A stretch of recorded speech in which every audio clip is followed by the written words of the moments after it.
लिखिए exercise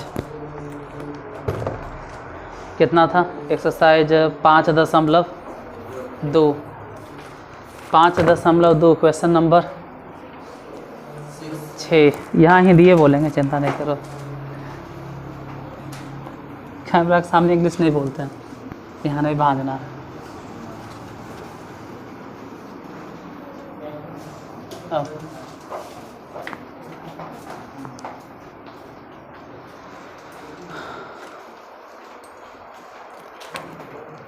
exercise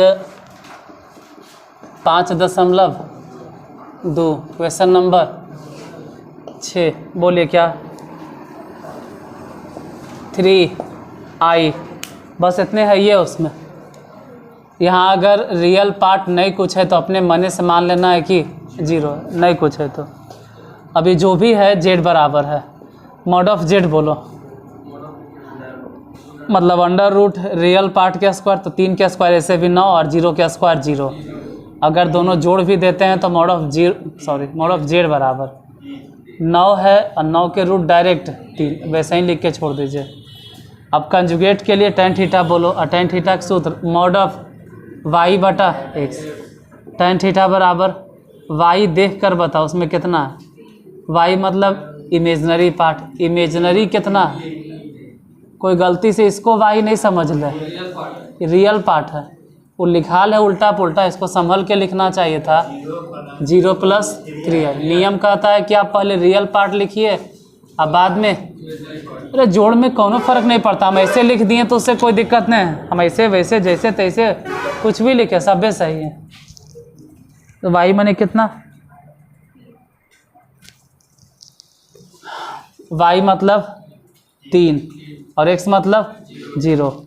तो tan theta बराबर कितना हो जाएगा, तो ऐसे अनडिफाइंड हो जाएगा, 0 थोड़ा होगा, ये तो अनडिफाइंड हो जाएगा। आंसर में कितना दे है, आंसर में आप देखिए थीटा कितना है, 90 डिग्री है या 180 डिग्री है, किताब में है।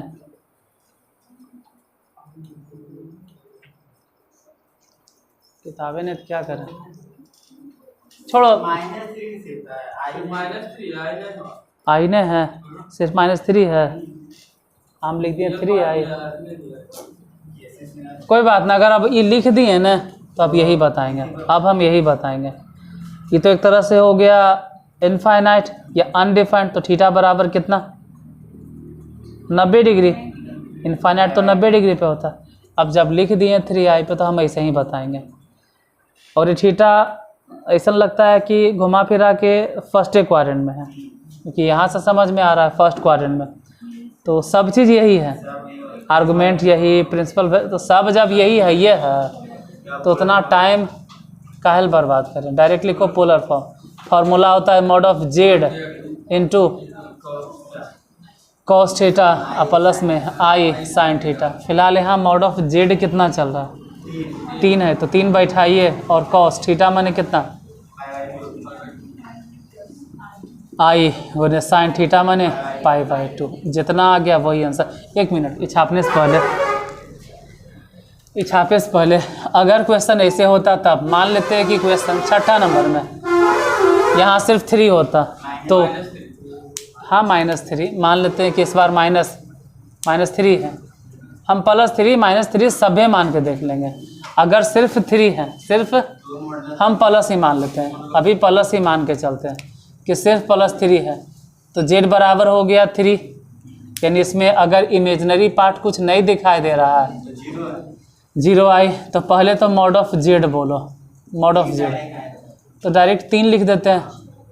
अच्छा, tan थीटा बराबर बोलो, सूत्र क्या होता है, मॉड ऑफ y बटा में x बटाइए 0/3, यानी पूरा मिला जुला के 0, और 0 मतलब 0 डिग्री हो जाएगा, 0 मतलब 0 होगा। हाँ, पाई या तो दोनों चलेगा, पाई भी सही है और 0 दोनों सही है, या तो पाई लिखें या 0। तो थीटा बराबर या तो 0 डिग्री या तो हम दोनों कंसीडर करते हैं। तो tan पाई के मान निकाल लो या निकाल दें। tan पाई मतलब होता है tan 90 + 90 और tan 90 बदला के हो जाएगा cot 90, और cot 90 के मान उतने होता है जितना कि tan। कुछ समझ में नहीं आया होगा, वो 10th की चीज़ है, 10th में समझा देंगे, ठीक है, अगला साल। फिलहाल 0 या तो पाई। पोलर फॉर्म बोलो, कहें डायरेक्टिव पोलर फॉर्म पे काहे आ जाते हैं, इसलिए क्योंकि सब प्लस है, सब यही है, theta beta argument principal value जो बोलना है। तो डायरेक्ट आंसर हो गया 3 इंटू कॉस पाई पाई और आई गुने साइन पाई, या तो आप ये भी कह सकते हैं 3 इंटू कॉस 0 डिग्री प्लस आई गुने साइन 0, दोनों सही है, दोनों में से जो लिखें। अच्छा, जब इतना बताइए रहते एक और सही। छठा, अगर मान लेते हैं कि ऐसा क्वेश्चन रहता -3, ये भी लेके चलता है, नहीं यही कैसे आएगा, अभी हो सकता है कि बदले कुछ चेंज हो, अभी कैसे कह सकते हैं गारंटी लेके, नहीं कैसे होगा यार। जेड बराबर प्लस 0i, नहीं कैसे चेंज होगा, मॉड ऑफ जेड 3 है, tan थीटा बोलो 0 बटा -3, मतलब tan थीटा बराबर 0 बराबर फिर से कितना, इसलिए कह रहे हैं कि चाहे वो प्लस में रहे चाहे माइनस में। 1 मिनट अभी रुको तो सही, इतना जल्दी काहे भाग रहा है। थीटा बराबर या तो 0 या तो 180। चल हटाओ, अभी हम 0 ही मान के चलते हैं, अभी मान कर चलते हैं कि 0 है कि 180। वैसे तो 180 अगर बोलोगे तो केसी सिन्हा से जनरल सोल्यूशन पढ़ा है, तो वैसे तो ढेरे मनी मान होता है। अगर tan थीटा इक्वल टू 0 तो डायरेक्ट अगर बोले ना तो n पाई हो गया, ऊपर उड़ गया। tan थीटा बराबर 0 तो उसका जनरल सोल्यूशन n पाई, ज़्यादा दिमाग पे पत्थर मत डालो, n पाई याद वादा है। जब sin थीटा बराबर 0 तो n पाई या 2n पाई। जब cos थीटा बराबर 0 रहे तो विषम संख्या, अब पाई बाई, खैर एजा पे 0 मानेंगे, उतना हम अनर्गल नहीं मानेंगे। 0, 1 मिनट, आप जो भी मान लिए यदि संभल के सोचो कि आर्गुमेंट क्या होगा, कौन से क्वाड्रेंट में, फर्स्ट में है, सेकेंड में है, थर्ड में, कौन से क्वाड्रेंट है, सेकेंड में है, पक्का नहीं बदलेगा, ये सेकेंडे में ना है, x माइनस में, और सेकेंड के मतलब होता है पाई माइनस, पाई मने पाई, थीटा मने, अरे तो घुमा फिरा के काहे बोल रहे हैं, सीधे बोलिए ना पाई। इसीलिए ऐसा सिचुएशन में अगर प्रिंसिपल भी यही है, बोलो काहे प्रिंसिपल यही है, क्योंकि 180 से बड़ा नहीं हुआ, तो पोलर फॉर्म में बाहर क्या लिखेंगे 3 इंटू कॉस पाई प्लस में आई गुने साइन। अब अपने अंदाजा लगाओ कि सही है, इन दोनों में कौन सही है, इन दोनों में नीचे वाला सही है, फर्स्ट वाला गलत है, बोलो काहे और काट दिए, नीचे वाला सही काहे कर दिए, इसको काहे गलत कर दिए। अगर आप पाई बोल रहे हैं मतलब थीटा कौन से क्वाड्रेंट में मान रहे हैं, सेकेंड क्वाड्रेंट में। अच्छा देखो तो ये लग रहा है सेकेंड में है, अगर सेकेंड में होता तो x क्या होना चाहिए, इसलिए दोनों में से अच्छा आंसर कौन है, नीचे वाला। ऊपर वाला गलत इसलिए क्योंकि अगर आप पाई सोचते हैं तो आप किस क्वाड्रेंट में चलेगा, और सेकेंड में लग रहा है कौनों हिसाब से सेकेंड है, इसलिए ये वाला सही है, ऊपर वाला। हम तीनों बता दिए, अब तो खुद सोच लो कि आंसर कौन देता है एनसीईआरटी में, लास्ट वाला, तो लास्ट वाला सही होगा। चाहो तो लिख लीजिए, हम रुकते हैं, कम से कम इसको लिख लीजिए अंतिम वाला। हम तीनों तरह से बता दिए।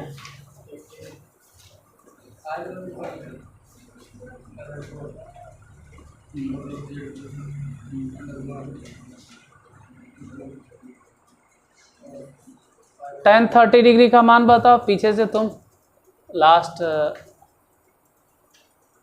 अजीब तरह के, अभी वो बोला भी था कि उसका नाम क्या, मोहित, हाँ। tan 30 डिग्री का मान, tan 30 डिग्री का मान 0। देखो अगर धीरे बोलोगे बाबू कि अच्छा सर नहीं सुनेंगे तो हम यहू ऑफ कर देंगे, हम सुनने के लिए हम बंद कर देंगे। और अब पूछेंगे tan 45 डिग्री के मान,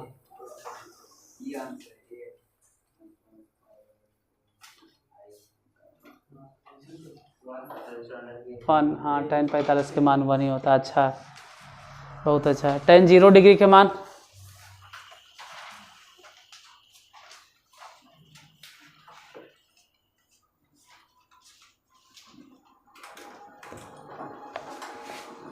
नहीं होना चाहिए, इसमें इतना डाउट होगा तो आगे दिक्कत होगा। अब क्या बोले, यहाँ तो 11th की क्लास है। tan 0 डिग्री मतलब होता है 0 और tan 90 डिग्री मतलब इनफाइनाइट। tan 45 मतलब, tan 30 मतलब कितना, tan 60 डिग्री। देखो जितना tan 60 डिग्री के मान तुम लोग बोलते हो ना, वही होता है cot 30 डिग्री के मान। यानी tan 60 डिग्री अगर तुम नहीं बोलते हो √3, तो वही समझ लो कि cot 30 डिग्री के मान है √3। अगर डायरेक्टर कोई पूछ देगा मोहित कुमार कि cos 45 डिग्री के मान, cos 45 डिग्री 1/√3, शाबाश। cos 45 के मान हम बताते हैं, रूट 1/, अजीब है। cos 45 के भी मान नहीं मालूम है, 1/√2। sin 45 1/√2। sin 30 degree 1/2। sin 60 degree, sin 90 degree 1। sin 0 degree, cosec 30 degree, cosec 30, cosec 30, cosec 30 2, cosec 30 2, cosec 45 √2, cosec 60 degree 2/√3, cosec 90 degree 1, sec 45 degree, वो बेचारा सोच में पड़ल है, ये गणेश बोले। sec 45 degree √2, sec 30 degree, sec 60 degree 2, sec 90 degree infinite. पक्का, sec 90 degree मतलब 0, हाँ इनफाइनाइट। और sec 0 डिग्री 1। सब मान 10वें में रटा देते हैं, अभियो तो नहीं कंफ्यूज रहता है। बोलो आगे, बोलो आगे, ये काम चलेगा। कैवा नंबर 8वां क्या है, सिर्फ हाँ इसमें सिर्फ आई होगा। अगर 11th क्लास में आप मान में इतना कन्फ्यूज आइएगा तो हम तो पूरा कन्फ्यूज हो जाएंगे, फिर हम आगे कैसे आपको बताएंगे। मान तो क्लियर रखो, z बराबर 0 + i। अब यहाँ पे ज़रूरत पड़ेगा जैसे mod ऑफ z, तो mod ऑफ z तो आसान है भाई, 0 के स्क्वायर + 1 के स्क्वायर मतलब 1। लेकिन tan थीटा अब तो मजबूरी हो जाएगा, अब तो पूछेंगे ना आपसे, यहाँ पे इमेजनरी पार्ट 1 और रियल पार्ट 0, तो अब तो क्या करें, अब तो मजबूरी, अब तो इनफाइनाइट। अब तो पूछेंगे कि कई डिग्री, थीटा बराबर कितना π/2, 90 नहीं होता है। tan 90 पे ही अपरिभाषित, इनफाइनाइट या अनडिफाइंड जो भी आप बोलते हो, हम तो मानते हैं कि डमरुआ है बस, ठीक है। हमारा बोले से नहीं मतलब है क्या है, ऐसे अनडिफाइंड बोल, ऐसे इनफाइनाइट बोला जाता है। कुछ लोग अनडिफाइंड कहते हैं, 1/0 को इनफाइनाइट ही बोलना चाहिए, लेकिन किताब वाले अनडिफाइंड बोलते हैं। अनडिफाइंड बोला जाता तब जाता है जब 0/0, इसको अनडिफाइंड बोल देते हैं। इसको इनडिटर्मिनेट फॉर्म बोलते हैं, क्योंकि इसका आंसर 1 भी हो सकता है, 0 भी हो सकता है, इनफाइनाइट भी हो सकता है, कुछ भी हो सकता है। इसको आप अनडिफाइंड कर, चलो भाई हम वो बोल रहे हैं अनडिफाइंड, लेकिन हम तो बोलते हैं कि इनफाइनाइट है। 1 में 0 भागा दीजिए, भागा देते जाइए देते जाइए देते जाइए, ये रुके वाला, इसलिए इसको इनफाइनाइट बोला जाता है। खैर उस पर बहस नहीं करना है, हम इतना जानते हैं कि हाँ भाई 90 होता है। फर्स्ट क्वाड्रेंट में है, फर्स्ट में ना है, तो सर्वे सर्वा सब यही है, सब यही है, कहानी खत्म, सब चीज़ें यही है। पोलर फॉर्म बोलो, mod ऑफ z, हाँ डायरेक्टिव बोलो नहीं कि mod ऑफ 1 × cos π/2 + i को, जब सब यही है तो फिर सोचना कुछ, यही आंसर हो जाएगा। अब अगला एक्सरसाइज शुरू कर नहीं सकते हैं तो एक काम करते हैं कि 1-2 गो एग्जाम्पल बता देते हैं।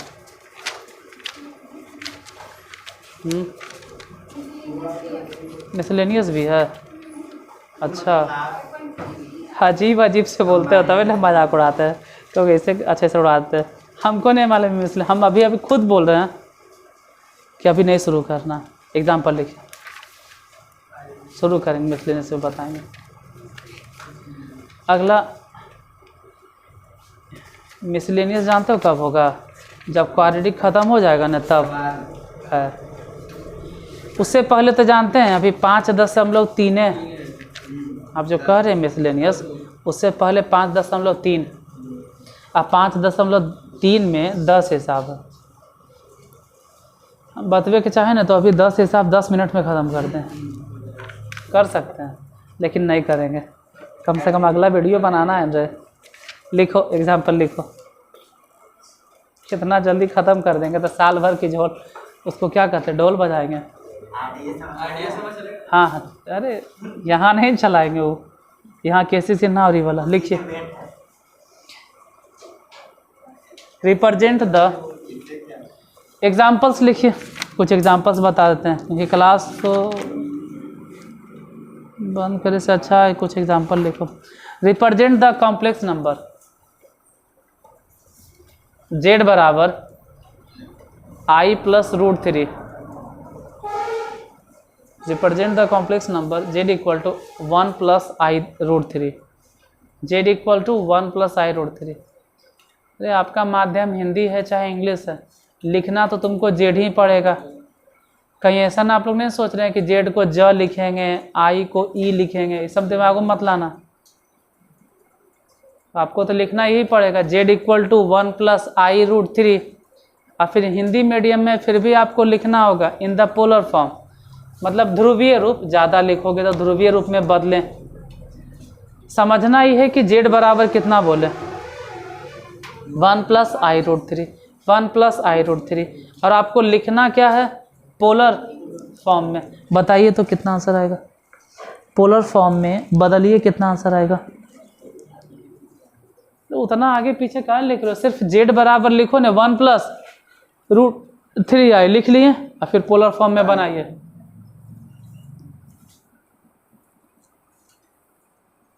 वो तो आदत से मजबूर है वो। हम इंग्लिश में पढ़ाते हैं तो यूट्यूब पर भी कभी कभी इंग्लिश निकल जाता है मुँह से सुर में। 5.2 विद एग्जाम्पल्स।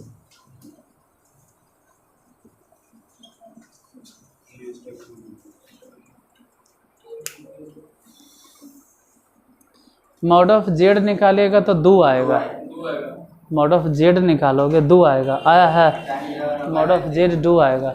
और 30 या 60 जैसे अभी जो हम एग्जांपल दिए हैं उसमें हम ही बोले हैं 1 प्लस √3i। बस इतने तो लिखने हैं। और इसको कह रहे हैं पोलर फॉर्म में बदलो, पोलर फॉर्म में बदलिए। पोलर फॉर्म मतलब साइन कॉस टाइन के रूप में बदलिए। आपको एक टास्क देते हैं, हम यहाँ भी नहीं बताएंगे ई कौन से फॉर्म है। अगर वो पोलर फॉर्म है तो ई कौन सा फॉर्म है, ये ढूंढ कर किताब से आप आइएगा। अभी नहीं बताते हैं ई कौन सा फॉर्म है। पोलर फॉर्म तो आप समझ गए, इसको कौन से फॉर्म बोलते हैं, ये आपका टास्क रहा, ढूंढ के आइएगा। हम जानबूझ के अभी नहीं बता रहे, कम से कम इतना तो ढूंढो किताब उताब में। ई पोलर फॉर्म तो पक्का नहीं है, पोलर फॉर्म जो भी है लेकिन ई नहीं है, तो ये कौन सा फॉर्म है, इसका कुछ तो नाम होगा ना, वो आपका काम है बताना। बताइए कौन से फॉर्म में ये देखते हैं। उससे पहले वो आप ढूंढिएगा, कल आपसे पूछेंगे। Mod of Z, mod of Z मतलब अंडर रूट 1 के स्क्वायर 1 कहीं और √3 के स्क्वायर 3। डायरेक्ट बोलो ना, मॉड ऑफ जेड माने 2।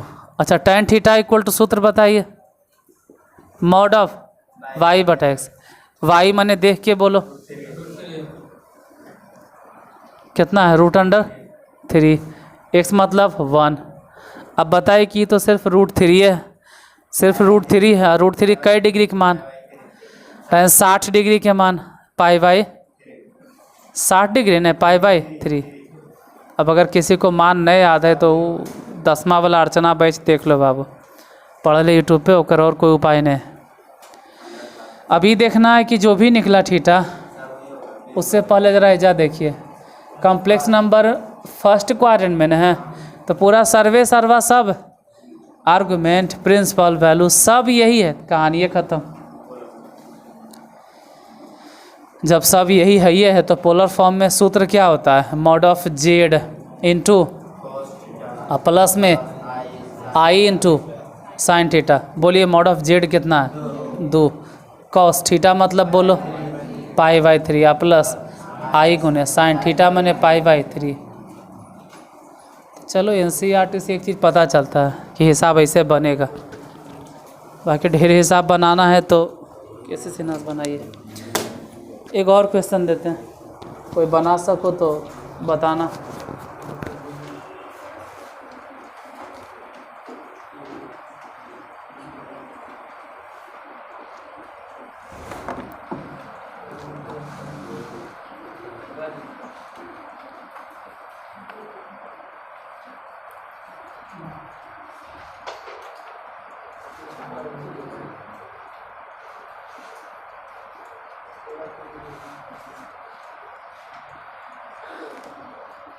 -16 बटा 1 + √3i, -16 बटा 1 + √3i। -16 ऊपर लिखें और बटा में लिखिएगा 1 + √3i, 1 + √3i। इसको पोलर फॉर्म में बदलो, बदल सकते हैं बदलिए, नहीं तो फिर हम बदलेंगे।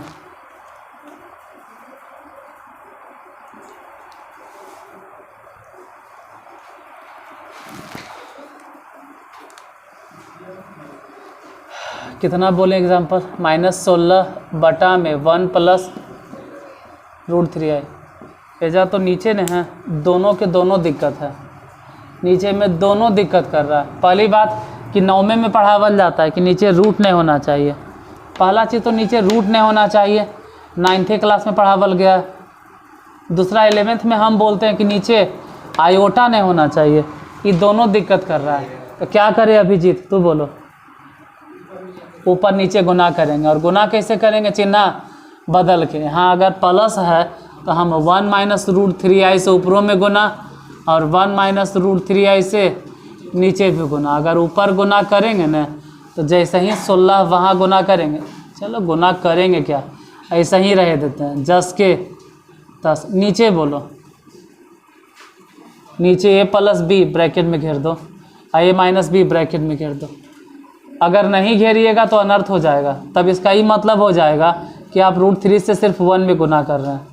आई अलगे है, वो अलगे है, इसलिए घेर देना जरूरी है। बोलो a + b और a - b के सूत्र, a² मतलब 1 और फिर -b², तो बोलेंगे ना सिर्फ 3। अच्छा, बताते कैसे, क्योंकि रूट से स्क्वायर ख़त्म या स्क्वायर से रूट ख़त्म, और ये हो गया कितना, i²। ये हो गया माइनस में 16 और 1 - √3i।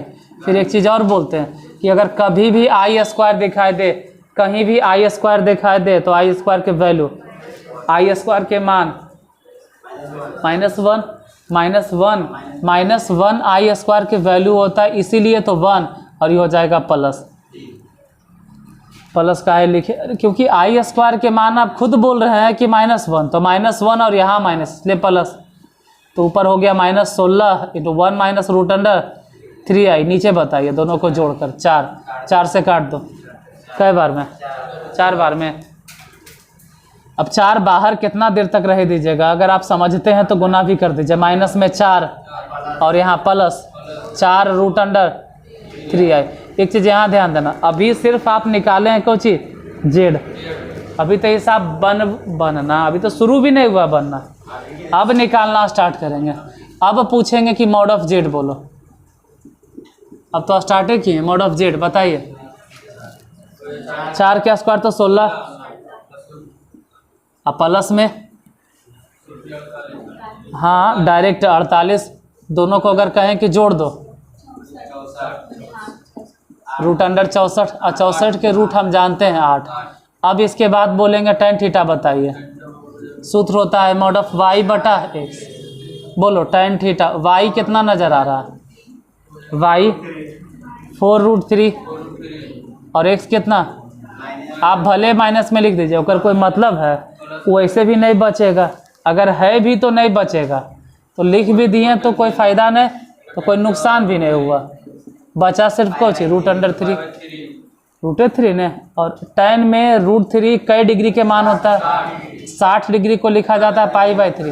अच्छा, पाई मतलब 180, पाई मतलब 180 में 3 से भागा देंगे तो 60 डिग्री नहीं लिखना चाहिए, इसलिए रेडियन में लिखते हैं।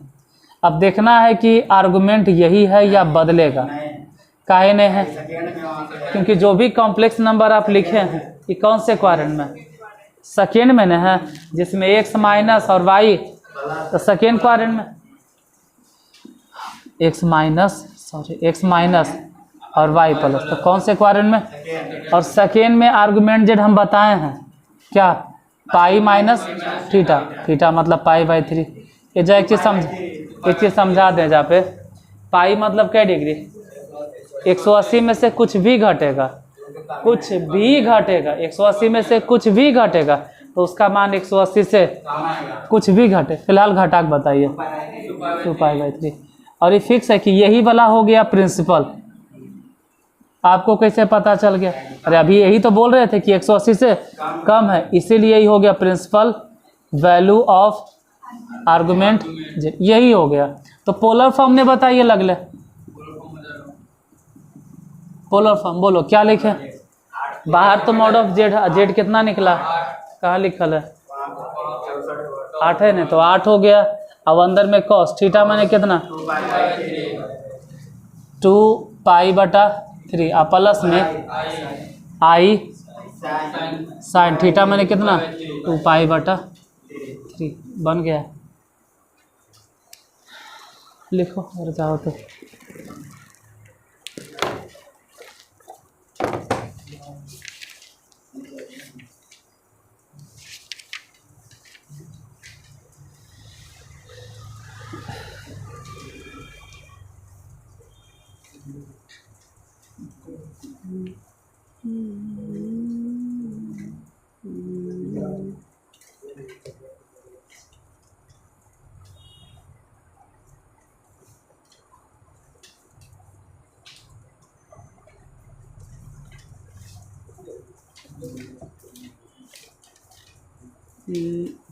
एक क्वेश्चन लिखे, एग्जाम्पल बताइए रहे हैं तो और एग्जाम्पल एक दो देख लीजिए। Find the multiplicative inverse, find the multiplicative inverse.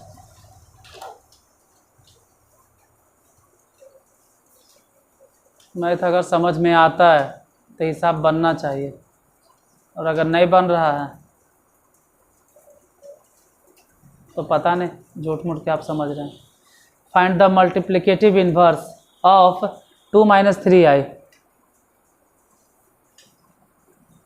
कम से कम दोनों जो ऑफलाइन है वैसन का मत करना। समझ गए? हाँ सर, सब समझ गए, सब समझ गए नहीं? बनता है तो बना के दिखाइए। Find the multiplicative inverse of 2 - 3i। अगर समझे होंगे तो बताइए कि इसका मल्टीप्लिकेटिव इन्वर्स कितना आएगा? 2 - 3i, 2 - 3i। हिंदी में अगर बोले तो 2 - 3i का गुणात्मक विलोम, 2 - 3i का गुणात्मक विलोम, 2 घटाओ 3i का गुणात्मक विलोम। 2/7 + 3/7 आएगा। नहीं, आंसर इतना नहीं दे रहे, एग्जाम्पल से दिए, आंसर इतना नहीं। तो आंसर में तो देता होगा। हाँ, इसने कुछ है कुछ 13 जैसा कुछ आ रहा, 13 जैसा कुछ आंसर है, बटा में 13 जैसा दिखाई दिया कुछ। इसे उदाहरण से दिए हैं तो आंसरवा तो खैर याद है ना, आंसर अभी वहीं से देवे किए देख के। कितना आया? नहीं आया तो बोलो क्वेश्चन, क्वेश्चन कितना दिए हैं? 2 - √3 आए, सिर्फ 3 आई है। 2 माइनस, अगर सिर्फ 3 आई है, पता नहीं क्या बोले हम तो याद होना, सिर्फ 3 अगर बोले हैं, जो भी बोले हैं उसके हिसाब से आंसर आएगा। देखिए लेते हैं, 2 - 3 आई। अगर इसका मल्टीप्लिकेटिव इन्वर्स पूछें कि इसी का मल्टीप्लिकेटिव इन्वर्स बताइए, हिंदी में बोले तो गुणात्मक मल्टीप्लिकेटिव इन्वर्स, गुणात्मक प्रतिलोम, हिंदी में लिख लीजिएगा मल्टीप्लिकेटिव इन्वर्स को, गुणात्मक प्रतिलोम। अगर इसका गुणात्मक प्रतिलोम कहें तो गुणात्मक का प्रतिलोम होता है भागा, यानी इतना से भागा दे दो, बस पलट दिए। और नीचे जैसे ही आई आ गया तो आई होना ही नहीं चाहिए, अगर आ जाता है तो एक ही उपाय है कि जो भी आया है ना उसी से कंजुगेट मल्टीपल कर दो। 2 + 3i से ऊपर भी, 2 + 3i से नीचे भी। ऊपर बताइए जब 1 के साथ गुना करेंगे तो 2 + 3i, नीचे बोलो क्या लिखें। पहले तो a - b और a + b, तो पहले तो a² यानी कि 4 हो जाएगा, माइनस में b², तो 3 के स्क्वायर 9 और 1 मिनट i²। ऊपर जैसे है 2 + 3i वैसे ही रह देते हैं, लेकिन नीचे 4 और लग भले रहा है कि माइनस है, लेकिन i² के जो वैल्यू है वो वैल्यू होता है -1, इसलिए इसका वैल्यू माइनस, यहाँ भी माइनस, तो माइनस माइनस प्लस, यानी कुल मिला जुला के अगर देखें तो 2 + 3i बटा में 13। और कॉम्प्लेक्स नंबर के नियम है कि आप ऐसे नहीं लिखिए 2 बटा 13 और प्लस में 3 बटा 13i। इससे पता चलता है कि रियल पार्ट कौन है 2 बटा 13, इमेजनरी पार्ट कौन है 3 बटा 13। अलग अलग करे से रियल पार्ट और रियल पार्ट को बतेबो किए कैसे लिखना चाहिए, REZ बराबर कितना 2 बटा, इमेजनरी पार्ट कैसे लिखिएगा IMZ बराबर 3 बटा 13। ये रियल हो गया, इमेजनरी हो गया। और देखा है साहब, बताइए तो। Express the following in the form of a + IB। मतलब हिंदी मीडियम पे क्या लिखेगा, वो कुछ नहीं लिखेगा, सिर्फ ही लिखेगा कि निम्नलिखित को a + IB के रूप में व्यक्त करें। निम्नलिखित को a + IB के रूप में व्यक्त करें। है क्या क्वेश्चन, लिखो 5 + √2i, 5 + √2i और बटा में 1 - √2i। पहले तो ऊपर बोले 5 और प्लस में √2i और नीचे बोले 1 माइनस में √2i। मतलब √2i ऊपर भी है, √2i नीचे भी है, लेकिन ऊपर है प्लस √2i, नीचे है माइनस √2i। ऊपर है 5 + √2i, नीचे है 1 - √2i। 5 + √2i, नीचे है 1 - √2i।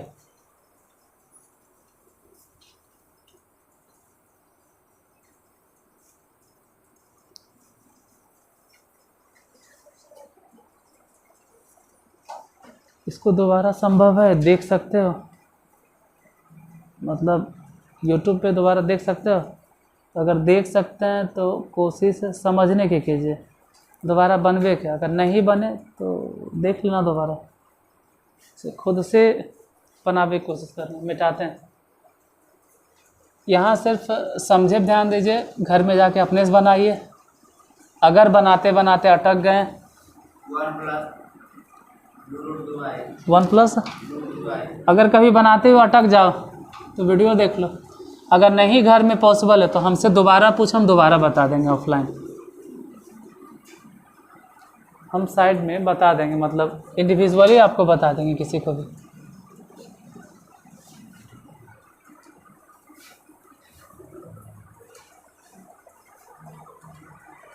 बोलिए फिलहाल दिए कितना, 5 + √2i, नीचे बोलो 1 - √2i, इतने ने हैं। कंजुगेट मल्टीपल करो, यहाँ देखिए, जब बाद में अपने से बना लेना है, इसको बनल है। एक तो नीचे रूट है, पहला गलती, दूसरा है कि आई है, दूसरा गलती, दोनों तो महा गलती कर दिया। तो यही कंजुगेट मल्टीपल करो, मतलब 1 - √2i से ऊपर भी गुना, सॉरी यहाँ तो माइनस है तो प्लस हो जाएगा, 1 + √2i से ऊपर गुना कीजिए। ब्रैकेट में इसलिए घेर देते हैं जब में ज़्यादा समझ में आवे कि 5 से हम पहले दोनों में गुना करेंगे। 5 गुना हो जाओ 5, 5 में 10, ऐसा करवो मत करना, 5 के 5 और √2i। अब √2 से गुना कीजिए,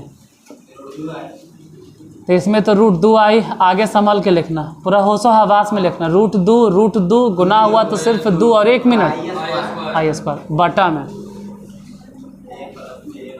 a - b तो हम बोलेंगे ना पहले a² और फिर माइनस में b², डायरेक्ट लिखें 2, इसका स्क्वायर 2 होगा i²।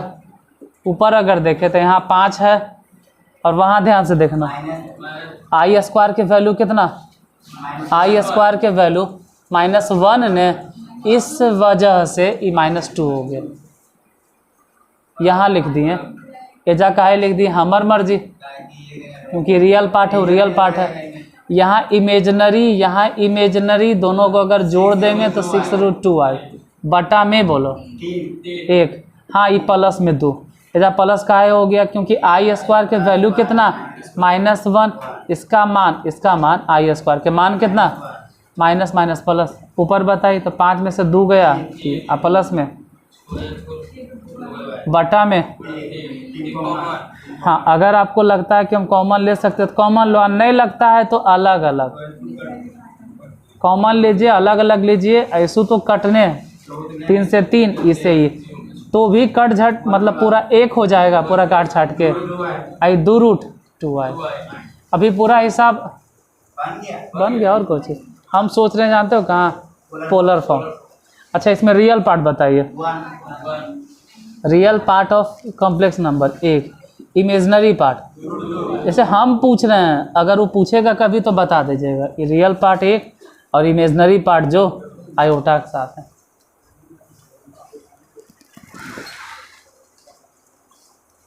जाते जाते एक और हिसाब, i⁻⁻, माइनस में 35, बताइए तो कितना होगा।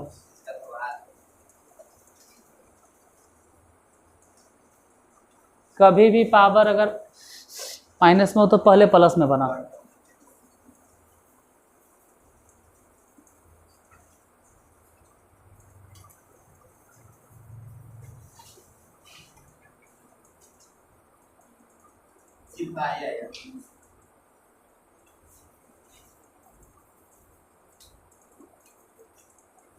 कितना आई हम भी देख लेते हैं। आई इसको लिखो 1/i⁻35, और हम बार बार बोलते हैं कि अगर i⁻4 4 से बड़ा है, 4 से बड़ा है, भागा तो 4 से तुरंत 4 × 8 32, तो बचा 3 है ना, शेष 3। और एक चीज़ और बोलते हैं कि अगर कभी ऐसा सिचुएशन आ गया कि i³ है तो कर वैल्यू आई नहीं, आई नहीं माइनस आई, फिर भी अभी अधूरा है क्योंकि नीचे आई होना नहीं चाहिए, तो आई से ऊपर भी गुना, आई से नीचे भी गुना। ऊपर तो खैर आई, लेकिन नीचे आई और आई के स्क्वायर, वो भी कैसन में।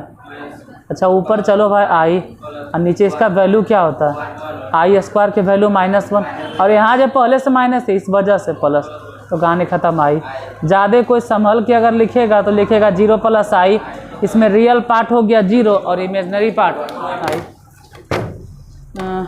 और उदाहरण लेकिन छोड़ देते हैं।